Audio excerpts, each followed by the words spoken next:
Good morning, everybody. Thank you for tuning in. My name is Cody Norrid. I'm the Director of Programs and Policy at Georgia Interfaith Power and Light, and you're listening to Coffee and Something Stronger, a coffee chat style interview show where we talk to faith leaders, practitioners, academics about the intersections of faith, environmental justice, climate, COVID, and now protest in the Black Lives Matter movement. And so this morning, I am very excited to have a good friend to me and good friend to Gipple, Chandra Farley from the Partnership from Southern Equity. And I could say a lot of things about Chandra. Chandra is the Just Energy Director there. Partnership for Southern Equity is an organization that Gipple partners with a lot, but its mission is to advance policies and actions that promote racial equity and prosperity across metropolitan Atlanta and the American South. So I will turn it over to you, Chandra. Thank you so much for being here. Please feel free to introduce yourself and tell us a little bit about you. Thanks for having me, Cody. You are right. We are friends and love Gipple and love our partnership. So again, I'm Chandra Farley. I serve as the Just Energy Director at Partnership for Southern Equity. And yes, we are a racial equity organization, and we focus on 4 main issue areas: energy and climate, which is the work I lead, equitable development, which we refer to as just growth, economic inclusion, which we call just opportunity, and health equity, which we pretty self-explanatory refer to as just health, but really believe, and our founder and chief equity officer, Nathaniel Smith, believe, this is where it sort of all goes down, if you will, in felt needs and pain points, particularly for Black people and brown communities and communities of color. And I think it's no mistake that our logo is a circle and really speaks to the interconnectivity of all of these issue areas. So looking forward to diving into some of that today. Yeah, and I think you have a reading to start out with this morning, so I'll let you share that and then we'll dive in. Yeah, so I was excited about being able to do this. I think I definitely had in mind that I definitely wanted to focus on something from Angela Davis, who I consider one of my sheroes. And I think we all realize when we read the writings of those who have been in the fight for struggles for decades, that they are always immediately relevant and contemporary. And this one struck me in particular. It's from Abolition Democracy, and it's really more of an interview. So the piece that I wanted to lift up starts with: "The challenge of the 21st century is not to demand equal opportunity to participate in the machinery of oppression. Rather, it is to identify and dismantle those structures in which racism continues to be embedded. This is the only way the promise of freedom can be extended to masses of people." Yeah, it's real timely. Do you want to say a bit about why you wanted to read that and what that kind of means to you? Yeah, other than just being immediately relevant. And I think we've all been struggling a little bit, but honestly, something I've really been thinking about, and conversations I've, been having with, some close friends of mine, is, what's different this time? I think about, sort of the last round of protests. I live in Midtown, so near Piedmont Park. So all the things come right past whether it's a marathon or a parade or a protest, they all come right by my place. And I was thinking about 2015, 2016, after Alton Sterling and Philando Castile, because they happened right close together. And just looking at the face of the protests now, all the statements coming out from brands who are actually saying Black Lives Matter, who are actually saying defund the police and dismantle white supremacy. And I can't help but be a little bit skeptical of, of some of it, quite frankly, because we know how everything, including social justice movements, can be co-opted and turned into a commodity without getting down to the root. And so this just really spoke to me that some of that, I think, I was on the Beltline this weekend and we were in between a couple of demonstrations, and just again, like looking, the young, white, millennial, lots of people of color, lots of Black people, but definitely a different face on what I felt like some of the, other protests have been. And I started thinking about this, and, since 2015, well, we've had different things have happened. I think that, millennials and that generation had been touched by things like early on, like the housing crisis, and the complete failure of our financial system. And Reverend Michael Malcolm was talking about his daughter who graduated, and how she was born like 1 week before 9/11, and now she's graduating in the middle of coronavirus, And so I think this idea of finally understanding that white supremacy and racism is a system of oppression, and there is fallout from that. While the target is, and has been Black people, poor white people, people who have been marginalized by low income, any of those who are just not, part of this sort of, capitalist 1% structure are all being impacted by, by these systems. And I think, folks are just finally fed up. So I'm hopeful but skeptical, and we'll look forward, I'm really looking ahead to like, okay, what's the conversation going to be like 3 weeks from now? Yeah. Yeah. Yeah, thanks for that. Well, I want to dive into all those things. Before we do, though, I'll ask you to talk a little bit about your faith background, if you would. And particularly something I like to ask everyone is kind of how does your faith background, if it does, inform your work on environmental justice and some of these intersections that you're working in now? Yeah, so I'm just a good old Southern Baptist. I was born, born and raised in Gallatin, Tennessee. So, you hear a lot of people say, they were brought up in church, but quite frankly, in the South, that's what you did. You go to school, you go to church, you go to work, It's just in the water in the it's South. just what you do, right? So,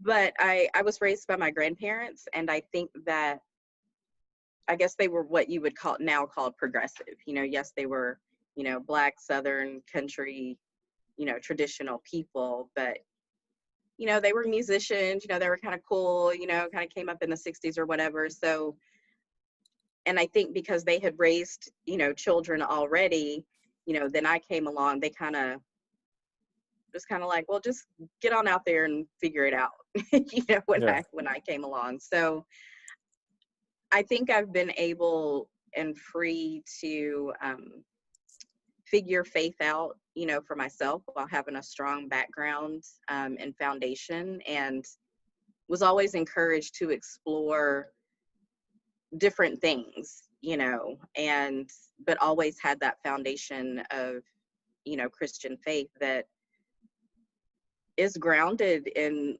love for the earth, love for nature, and a connection to nature. I think also something that, spoke to me just growing up, around it. And something that my daddy used to say, we used to watch a lot of like, he loved like Discovery Channel, and things like that. And one of the things I'll never forget him saying, it was about penguins. I'll never forget it. And, like penguins like carry their, they have like, their babies can like get up under there and they kind of carry them on their feet. And he said, the good Lord sure does make a way, and it was just like, yes, of course. And so I never had this like push and pull between Christianity and science. You know, none of those things were ever separate. So I feel like I'm able to carry that with me and not have any kind of push and pull like with faith or spirituality working in what is, you know, ultimately on its face a very scientific, you know, in its root sector of work. So yeah, I think I just, you know, feel fortunate that we may not always have the answers to everything, and maybe we're not supposed to, but as long as we have faith and conviction that we are trying to do the right thing and always trying to be on the right side, that we, you know, will continue to do the best we can. Yeah, thank you. That's great. I like the penguin analogy. Well, let's talk about PSE for a minute, because I think it's important that, you know, the spaces in which PSE occupies and invites other people into, it's very, very important, I know, for you and for everybody that works at PSE to talk about, you are first and foremost a racial equity organization. That is something that you talk about all the time. And I think I'd love to talk about, you know, why do you think it's so important that racial equity leads the work that you do, and how that can help frame the work that a lot of us do, especially in the South? Yeah, definitely. I think particularly in the South, you know, when I was starting at PSE, you know, in January 2018, you know, I came from an environmental building science organization, and that is what that is. Partnership for Southern Equity is, we are a racial equity organization.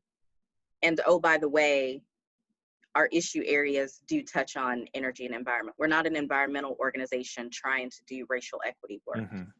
And so that positions us and our work in such a way to help people immediately understand that when we talk about the PSE way, so, you know, Nathaniel and Dwayne Patterson, who's our Vice President of Strategy Engagement, developed this PSE way. Number one is that we lead with race. You know, we are grounded in Black people, communities of color, marginalized groups, because that lived experience is the key defining structure, I guess, if you will, of all inequality. When we talk about environmental racism, that is really what we're talking about when we talk about energy equity or climate justice. And sometimes I think when we try to qualify the word equity, energy equity, health equity, climate, you know, we put all these things in front of equity. It's almost a way to maintain this level of comfort that people feel like they need to want to try to dip their toe into what the root cause of these issues are, because that's where we're comfortable. We know how to create an energy efficiency program. We know how to do solar developments, right? And it's like, oh yeah, and this could be good for Black people too, or this could be good for poor people too. So it becomes this, it takes on this like savior mentality tenor sometimes when we do this work. But when we talk about racial equity and lead with racial equity, and then go into why just energy is important, or why climate justice is important, or why utility justice is important, you can't escape that every single indicator that we can name, particularly as we've seen throughout the coronavirus, you know, pandemic, that it's just, this is not new information. You know, marginalized folks are always disproportionately impacted, are always first and most impacted. So I think it's really important to always remind people, hey, we're a racial equity organization and we focus on these 4 things because, and back to our logo, you know, being a circle, and, you know, one of our guiding quotes that Nathaniel pulls out from, you know, Dr. Martin Luther King is, you know, about inescapable network of mutuality, that we're tied, we're all tied into, because people aren't worried about paying their light bill on Monday and then worried about not having enough money to put gas in the tank to get to work on Tuesday, and then worried about losing their job on Wednesday because their kid had an asthma attack and they have to take them to the hospital and they don't have sick leave or sick days. And then everything's okay on Thursday, right? Like, all of these things are compounding and happening all at the same time. So we have to address them in a manner that we can reach all of those pain points. And before, you can have a conversation with someone about something like energy equity or the climate emergency. We understand that people have to have their felt needs addressed just as robustly as we want to have a conversation about, what to do about the climate emergency. Yeah. It kind of goes back to the quote that you led us with. I mean, I think it's not enough, right, to do like a little piece, like have a little conversation about little energy equity in like a neighborhood, because there's a robust devaluing of whole swaths of the population based on race, and then sometimes based on class, sometimes based on both. And in order to really get at any of that work, you have to have like a conversation about the system itself, which is something that I appreciate about what you do and what PSE does in all these different ways, because you have such a holistic model. It's energy, it's health, it's opportunity, it's growth. It's all of these things are interconnected. And obviously there's way more to do outside of that. There's always more to do, but it paints a really holistic model. I'm grateful for that. I think also then to touch on the other part of what is particular about PSE and why we're partners in this work is I'd love to hear you talk a little bit about, like, what do you think are the particular challenges in Atlanta and in the American South? What are the problems that are bubbling up for obviously the communities that you work with, Black communities, communities of color, but then kind of environmental issues across the board? What's particular about the South? So I think that, we can name the specifics, right, of, sort of what our top four, I guess, key climate inequity indicators, if you will. Across Georgia, we can look at extreme heat, even referred to as killer heat, in some cases. Drought, which we've always been plagued by, some shape, form, or fashion here. I even had somebody talk to me about wildfires. And, we don't think about that really, in our metro. And then, environmental injustice, really the coal ash, issue. Yeah. So I think those definitely bubble up. But, one of the things we also talk about is that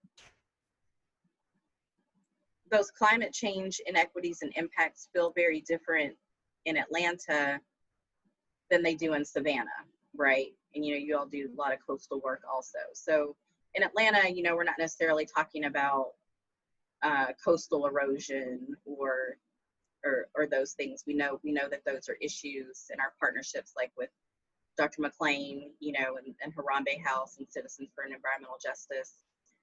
Here in Atlanta, those impacts look more infrastructure related, right?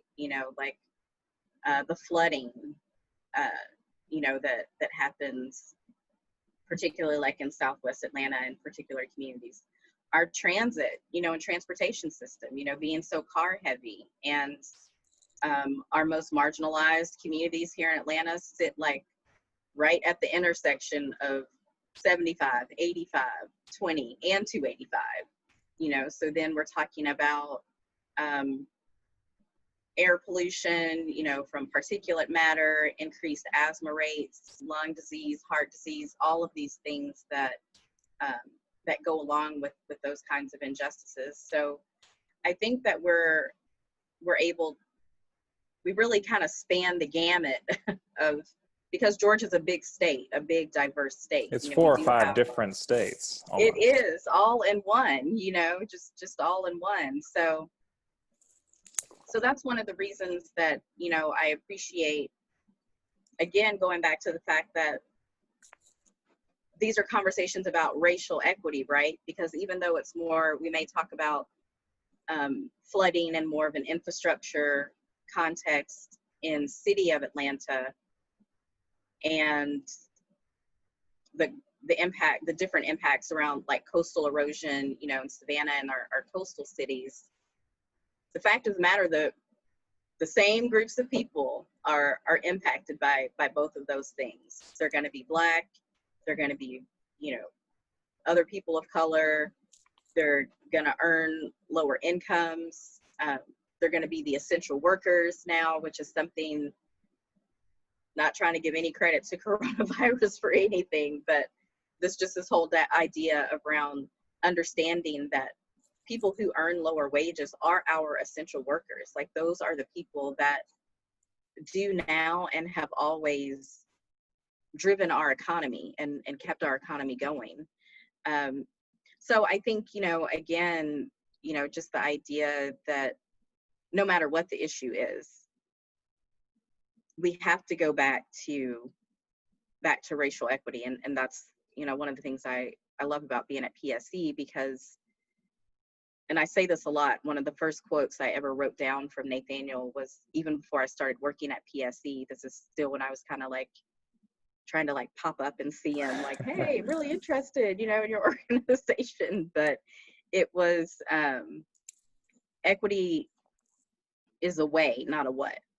And equity allows the space to talk about why things are the way they are and getting to the root cause. Because if we don't deal with the root causes, then we're always just putting band-aids on things, right? And we'll always be having this conversation about, oh, well, you know, what about this low-income energy efficiency program? Or, you know, what about this low moderate income solar program, which is very important, you know, which is very important. But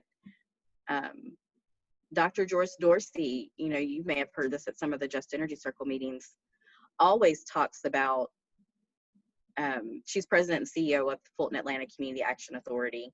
Community action agencies are the state agencies that are responsible for distributing the low-income home energy assistance program funding. And she always talks about, very passionate when she hops in and out, you know, of our meetings when she can, but we can't talk about people's energy bills without talking about how wages have been flat and stagnant, you know, and just how they're just not keeping up with the increased cost of things. And we all know, you know, and have heard, been in many conversations and heard, you know, great commentary about how expensive it is to be in poverty. And I think nowhere is that more apparent on a definite kitchen table felt needs issue than it is when we start talking about like energy and utilities. Yeah. Well, everywhere you go, you know, you can pick whatever part of the South that you want, and you can pick almost any issue that you want, environment or otherwise, and you kind of already know what the most effective communities are going to be. And you also know who is most likely to be perpetuating those injustices, whether it's a company or not, and what their stance is towards those communities. That sort of systematic devaluing continues. And as you talk about this, I'm reminded of like the things that frustrate me the most. Sometimes I say that I'm always one step away from Jesus flipping over tables in the temple. I'm always just one step. And sometimes it just feels like, I mean, I think, yeah, what you're saying, like with the low income energy program, it's like, sometimes are we just like playing chess for like, maybe we get wins for 300 houses at a time, because it's sort of like an add-on or like a scrap of the table. And we could really it's like we could have a really robust, just way to transform some of these sectors. And, you know, how do we do that? If you want to reflect on that, you're welcome to. I also want to talk about this. I didn't think about this until now, but you've talked about this a lot, and we've talked about this together. This goes back a little bit to your co-opting comment. But if you want to say a little bit about, in a lot of circles, people just use equity, just say the word to mean all sorts of whatever. It's just a way to like, and sometimes it is like, I'm just like a flag, like I'm on your team. I say the equity word. And so I wonder if you want to talk a little bit about that, and both the ways in which people co-opt equity language and the work, and the ways in which to not do that and to really be grounded in the work that you're talking about. Yeah, I have, yes, that is frustrating. And it goes back to what we were talking about earlier, where there's a lot of putting qualifiers in front of equity, not race, but like specific to whatever, the issue area is. And I think it's, again, a way just that I think people we'll see, things have changed, over the last week, as all of our inboxes are overflowing with, all of these statements and really great, solid statements in a lot of cases. But I think, again, it just goes back to this idea of, quote unquote, wanting to do good versus wanting to do the work of systems transformation. And those are two very different things. Like, charity work is not systems transformation work. And I think a lot of times what we run into and what we see, like when we do talk about the income qualified now, to get away from low income, and affordable housing, which is all very important work, but we can't forget why we're talking about it in the first place. And the reason we're talking about it in the first place is because of systemic racism, as a method of, protecting the system of white supremacy. And we can go back way further, but like, all you have to do is look up redlining. I mean, and environmental racism. I mean, like, all of that was federal policy. Yeah. That was federal policy.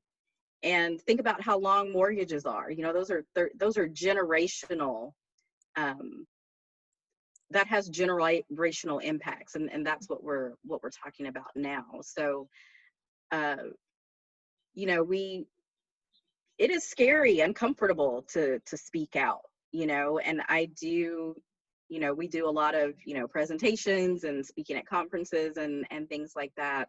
And I do always push back on things like,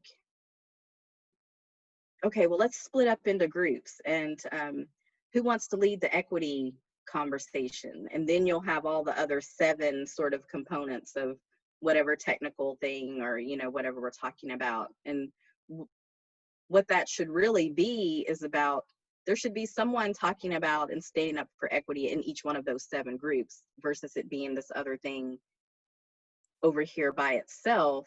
And I forget where I was once, but it was, and you have to bring up the question in some spaces, particularly these really technical spaces. And, someone said once, oh yeah, equity, yeah, we want to do that. And it's like, no, that's not how, that's not, how that works.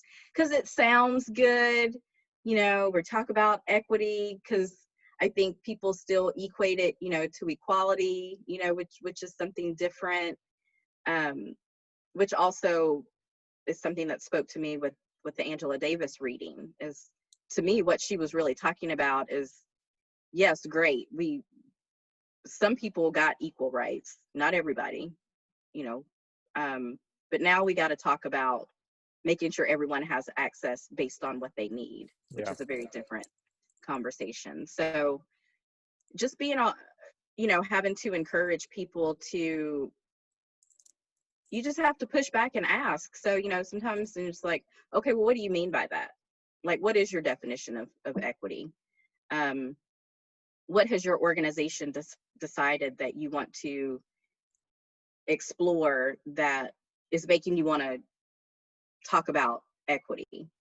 And everybody doesn't have to do it, like it's, that's, I think, we're the Partnership for Southern Equity, and, we're not a technical assistance organization. We partner with technical assistance organizations, and,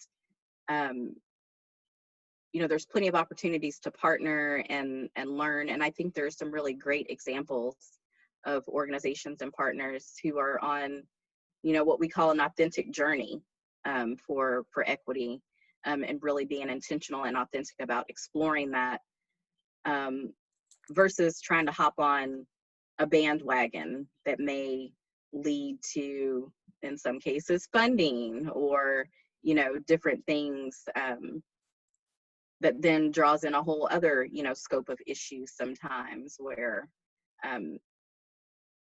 larger organizations who get more attention from certain kinds of funders who are able to drop equity into their proposal a few different times and, get a few $100,000 and then partner with an organization who is actually a true grassroots organization on the ground doing work in community, and then re-granting them like 5 or 10K or something like that, but you want them to do all the equity work. So I think that there's a lot of exploration to do around what equity really means. And I think that can really be a helpful exercise to all of us who are trying to understand what this is and how to be better and true advocates for the work of equity. Yeah, I think for people who are tuning in, that framing seems incredibly important. I mean, I know that journey has been really important for me, and I think the framing continues to be important for me. The framing of equity is not something that you do, but it is a way. It is a foundational grounding thing that you root your work in and continue to have. All the things that you do, then it causes you to revisit these conversations about race and white supremacy and disenfranchisement and all these things, as opposed to just like, no, we do equity, as opposed to equity is a core value that we root our work in. Yeah. And, that's the way that we frame it. And so I'd appreciate that. Yeah. So let's talk energy burden. I want to make sure that we do that because that's on a lot of the work that we do together revolves around energy burden, especially in Atlanta.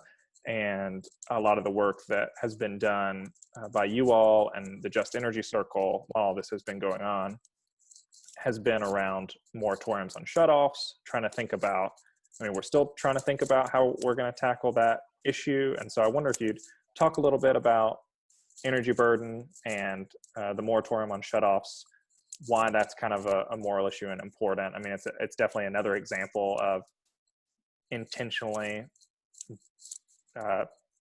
disenfranchising or burdening a particular group of people.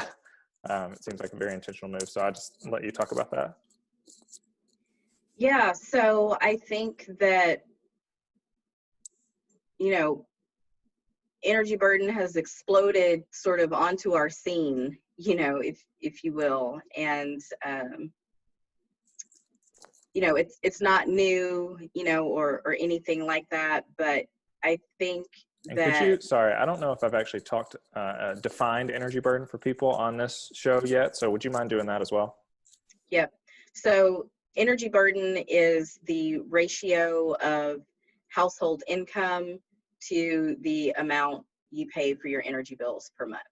So amount of monthly income coming into a household versus if you break it down per month to your energy bill. So basically, the higher your utility bills are, and the lower the income, the greater portion your utility bills take up, basically. So it's not the most technical definition, but just the way I like to explain it. That's good. And so I think that particularly in the energy and climate space, we're always looking for a way to connect these huge global, issues to your neighbor. Like climate change is a huge, big, like quite literally like astronomical, like planetary thing that we are dealing with. And there's a direct link between energy and climate, fossil fuel based, energy production, coal, all of the things that go along with that. So being able to talk to people about their energy bills is something that everybody thinks about and talks about. Like, it's hard to come across, anyone who hasn't at one time struggled with some kind of bill or another. And even maybe groups of people that haven't, I bet a lot of them have had to pay a bill for somebody else or send some money to a family member, an auntie, or even at your church congregation. The amount of money that churches spend per month on like utility bill assistance for their congregations.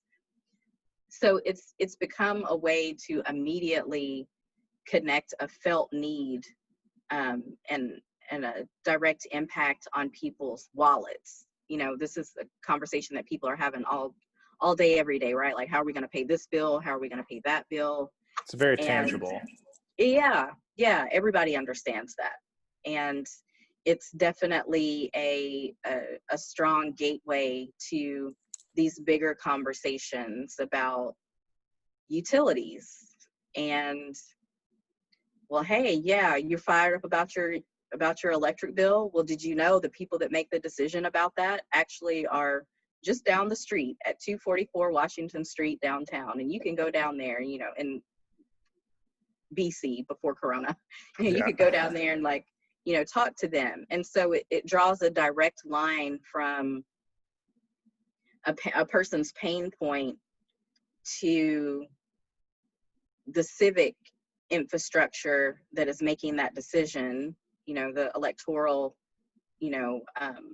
electeds piece of that, and draws a path to being able to do something about it. So that's been really, really important, I think, to the ability to mobilize folks around just energy and energy equity, and creating equitable income-based energy efficiency programs, increasing access to weatherization. We need to do all of those things. We need greater access for more people to have rooftop solar, because we know that can immediately reduce people's utility bills.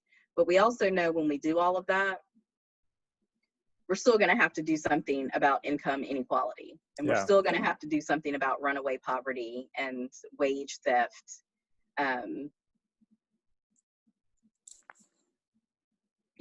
Period. Well, I've got a couple more things I'm going to try to slide in before we get out of here. And one that it kind of goes with what you were just talking about.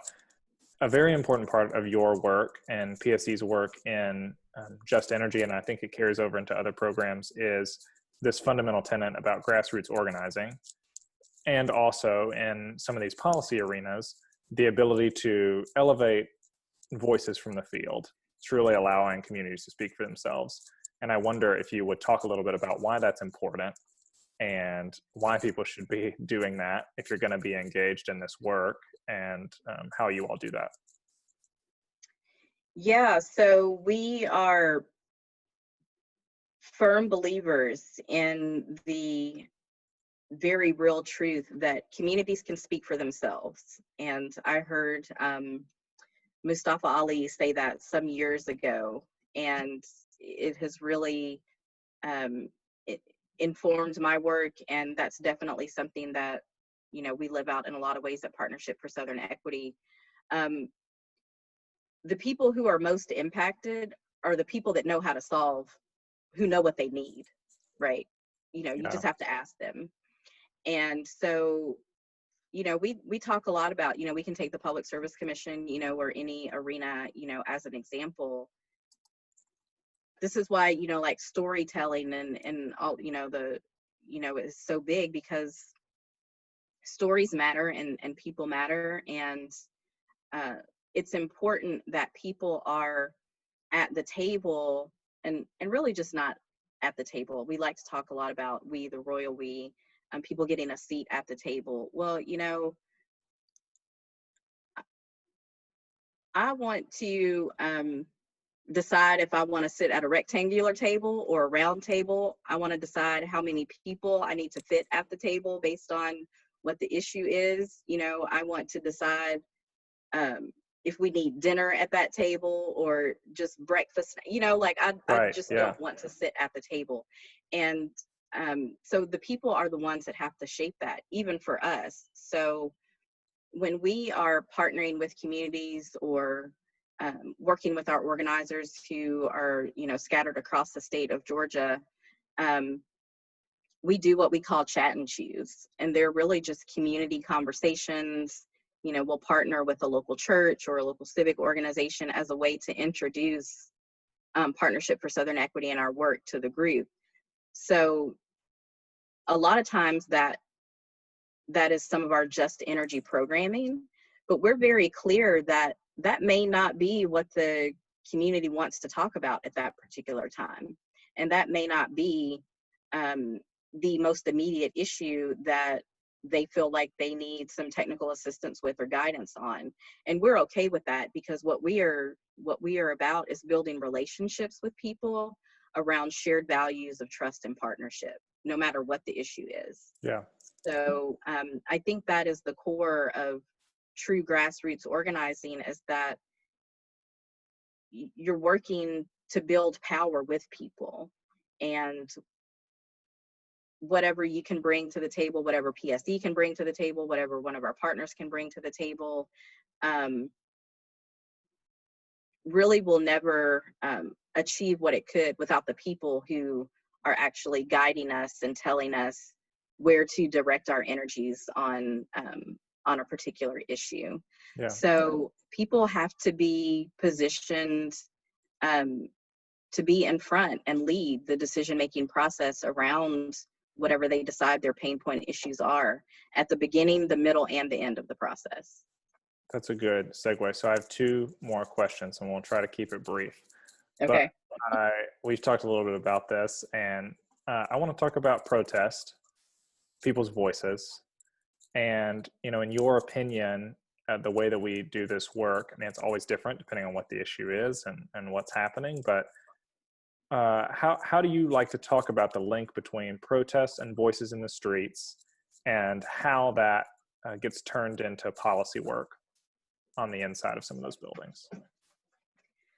Yeah, so I think it's important that we always remind ourselves that no change in this country has ever happened without protest. Every major advancement we have had was born out of protest, born out of people in the streets, literally fighting for what they believe is right. And it is a critical and necessary part of the larger strategy, right? So protest is one piece. It is necessary, it is important, particularly when things boil over, right? Yeah. But we also know that while you know, the right to protest is being exercised in whatever shape, form, or fashion that ultimately takes, that it's one part of a strategy. And while protests are happening, there are people at the State House, in city offices, working and talking with the quote unquote powers that be on certain things, with lists of demands, with lists of policies, with lists of actions that need to be taken. And I think that work is always happening. And sometimes things boil over because they need to, and then we actually get to move things, you know. Yeah. Those sort of, we get to leapfrog some of the incremental things that have been happening little by little, that I think when things like this boil over and we have the kinds of uprisings that we have, it sort of snaps us back into remembering, okay, these little bitty incremental things not only are not working, but they're not reaching the people who are first and most impacted, the same way that we talk about in our work. Right. So I think it's a critical part to any large major social advancement. Yeah, voices in the street are inherently necessary to wake up some people who don't like to pay attention and who are charged to make decisions. Yeah. Um, Yeah. Well, Chandra, thank you for coming today. I'll ask you, this will be the last thing I've asked everybody, which is, what are you missing the most in a COVID-19 world? And what are you clinging to that gives you hope in the midst of it? I am missing being on the airplane. So Yeah. my travel schedule had gotten a little insane, but what I realized is it was the only downtime that I got. I didn't have to be connected, so I could like read a book or, just listen to a new album or like watch a movie. So I'm definitely missing my flight time. And, what gives me hope is that we are resilient people and we always emerge on the other side. Always worse for the wear, but I believe a little bit better. And I think that to have these pandemics, COVID and racism, all converging at this one time, that this time we're going to come out even better than we have in the past. So, because people are being woken up. Yeah. Thank you. And thank you again for coming on. So everybody, I'll close this out with a reading. This will be another Psalm of the Earth from Dorothy Dar's book, and I will edit it a bit based on some things that are going on. It says, "May we come to know God and the nature of all being, for the presence of God is in all creation. Grant it, O God. May we come to see the great shining of the world's inwardness, and to hear God's creatures when they cry out, 'We are made,' and to hear God's protesters when they cry out in the streets, 'We are made,' to hear Black communities and communities of color and Indigenous communities when they cry out, 'We are made.'